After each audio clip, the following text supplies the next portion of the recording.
चंद्रमा के दक्षिणी ध्रुव पर ऐतिहासिक लैंडिंग के बाद चंद्रयान 3 के रोवर प्रज्ञान ने यह कंफर्म कर दिया है कि चांद के दक्षिणी ध्रुव के इलाके में ऑक्सीजन है।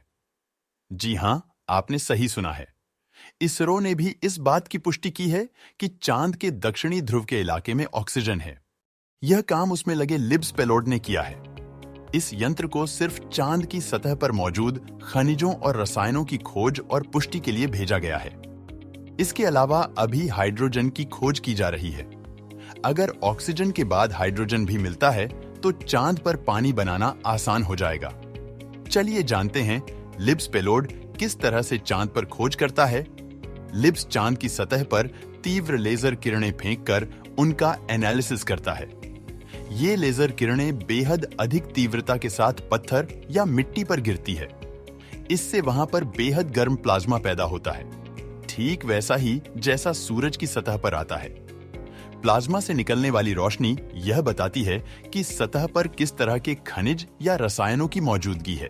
रोवर चंद्रमा के साउथ पोल पर अब तक sulphur, aluminium, calcium, iron, chromium, titanium, magnesium, silicon and oxygen की मौजूदगी का पता लगा चुका है। चंद्रयान 3 से मिले डेटा से इस बात की पुष्टि हो रही है कि चंद्रमा रहने योग्य है, वह भी जितना सोचा गया था उससे कहीं ज्यादा। चांद पर स्थायी इंसानी बस्ती बसाई जा सकती है। 23 अगस्त 2023 को चंद्रमा के दक्षिणी ध्रुव पर विक्रम लैंडर उतरा। तब से लैंडर और रोवर दोनों इसरो को पर्याप्त डेटा भेज चुका है। इस बात का सबसे बड़ा प्रमाण यह है कि जब लैंडर ने चांद की सतह के ऊपर और नीचे के तापमान का पता चला, ऊपर 50 से 70 डिग्री सेल्सियस तापमान था, जबकि सतह से 8 सेंटीमीटर नीचे तापमान माइनस में था। सिर्फ 3-4 इंच में ही इतना अंतर है, लेकिन इन दोनों तापमानों की बदौलत रहने लायक माहौल बनाया जा सकता है। विक्रम लैंडर ने सतह की जो जांच की उससे यह पता चलता है कि सतह के नीचे सर्दी ज्यादा है, लेकिन इस बात के भी प्रमाण मिले हैं कि चांद की सतह सुपर इंसुलेटर है। कैसे बताते हैं? असल में चांद की सतह का सबसे ऊपरी हिस्सा तीव्र इंसुलेशन के लिए जाना जाता है। यहां पर तापमान रात में -140 से दिन में 113 डिग्री सेल्सियस तक जा सकता है। लेकिन जैसे जैसे 30 सेंटीमीटर या उससे नीचे जाएंगे, तापमान स्थिर हो जाएगा। चंद्रमा पर कोई वायुमंडल नहीं है। सूरज की रोशनी से सीधा संपर्क है। इसके कुछ हिस्से दिन में 123 डिग्री सेल्सियस तक गर्म हो जाते हैं, जबकि सर्दियों में -233 डिग्री तक चला जाता है। यानी यहां पर इंसुलेशन की प्रक्रिया तेजी से होगी। धरती से इंसुलेशन वाली चीजें ले जाने की जरूरत नहीं है। विक्रम ने अभी पता किया है कि वहां पर कई ऐसे खनिज और धातु हैं जो ये काम पूरा कर देंगे। अगर इंसानों के रहने योग्य बस्ती बनानी है तो उसके अंदर का तापमान इन इंसुलेटर्स पदार्थों के जरिए संतुलित किया जा सकता है। यानी चांद पर बाहर बदलने वाले तापमान का असर बस्ती के अंदर रहने वाले इंसानों पर नहीं पड़ेगा। फिर वहां बनने वाले घरों के बाहर का मटेरियल ऐसा होगा जो सूरज की रोशनी को रिफ्लेक्ट कर दे। चांद की सतह पर ऑक्सीजन इल्मेनाइट के रूप में मौजूद है, यानी आप चांद की सतह पर बर्फ भी बना सकते हैं। चंद्रमा पर मून मिशन की लाइन लगी है। अब हर देश चांद पर बस्ती बसाना चाहता है। जापान का मून मिशन मौसम की वजह से टाला गया। रूस का मिशन फेल हो गया। अब अमेरिका मून मिशन करने जा रहा है। इसका नाम है वाइपर, यानी वोलाटाइल्स इन्वेस्टिगेटिंग पोलर एक्सप्लोरेशन रोवर। यह चांद के दक्षिणी ध्रुव पर जाएगा। साल 2026 में ऑस्ट्रेलिया अपना मून मिशन भेजेगा। ऑस्ट्रेलियन स्पेस एजेंसी ASA अपने रोवर को नासा के आर्टेमिस मून मिशन के साथ भेजेगी। यह एक रोबोटिक रोवर होगा। जापान ने 7 सितंबर 2023 को अपना मून मिशन लॉन्च कर दिया है। अगर इसका स्लिम लैंडर चांद पर उतरता है तो जापान चांद पर सॉफ्ट लैंडिंग कराने वाला दुनिया का 5वां देश हो जाएगा। 2024 में बेरेशीट 2 लॉन्च हो रहा है।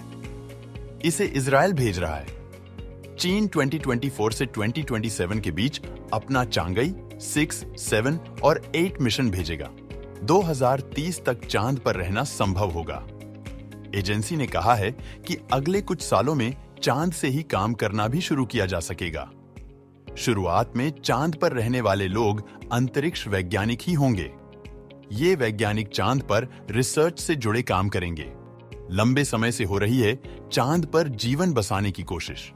आपको बता दें कि साल 1972 के बाद से अभी तक चांद पर इंसानों को नहीं भेजा जा सका है। 50 साल बाद एक बार फिर चंद्रमा पर इंसानी कदम पड़ेंगे। इसके लिए तैयारी की जा रही है। शुरुआत में लोग सिर्फ एक सप्ताह के लिए ही चांद पर जाएंगे। चंद्रयान 3 की सफलता के साथ एक बार फिर चंद्रमा पर जीवन पर चर्चाएं होने लगी है। इसके साथ ही लोग सर्च कर रहे हैं चंद्रमा पर जीवन कैसा होगा। वैज्ञानिकों पहले ही दावा कर चुके हैं कि एक ऐसा भी दिन आएगा जब चांद पर लोगों की कॉलोनियां बसनी शुरू हो जाएंगी।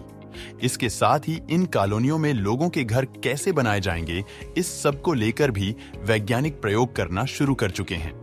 चांद पर जमीन की कीमत क्या है और जानिए अब तक भारत के कौन लोग खरीद चुके हैं ये मूनलैंड। चांद पर एक एकड़ जमीन की कीमत 37.50 यूएस डॉलर है, यानी लगभग 3075 रुपए खर्च करके आप अपने लिए चांद पर अपने लिए एक एकड़ जमीन खरीद सकते हैं। बॉलीवुड के एक्टर सुशांत सिंह राजपूत, जिन्हें अंतरिक्ष विज्ञान में खासी रुचि भी थी, उन्होंने चांद पर जमीन खरीदी है। इस बात का खुलासा उनकी मौत के समय हुआ था। सुशांत के अलावा भारत के हैदराबाद के राजीव बागड़ी ने 2002 में चांद पर जमीन खरीदी। वहीं 2006 में बेंगलुरु के ललित मोहता ने खरीदा था। वहीं बात करें चांद पर जमीन खरीदने की, तो कुछ कंपनियों चंद्रमा पर जमीन बेचने का दावा करती हैं। लूना सोसाइटी इंटरनेशनल और इंटरनेशनल लूनर लैंड्स रजिस्ट्री वो कंपनियां हैं जो जमीन बेचने का दावा करती है। वो चांद पर जमीन का ऑनलाइन रजिस्ट्रेशन करती है। दोस्तों, आपका भी मन करता होगा चांद की सतह को छूने का और हमारे देश का झंडा गर्व से चांद में लहराने का। तो प्लीज कमेंट बॉक्स में मिशन चंद्रयान 3 सक्सेस जरूर लिखें, ताकि इसरो के वैज्ञानिक और भी चांद पे नई नई खोज कर सके। अपने भरोसेमंद चैनल को जरूर सब्सक्राइब करें। मिलते हैं अगले नॉलेजेबल कंटेंट के साथ। Thanks for watching full video.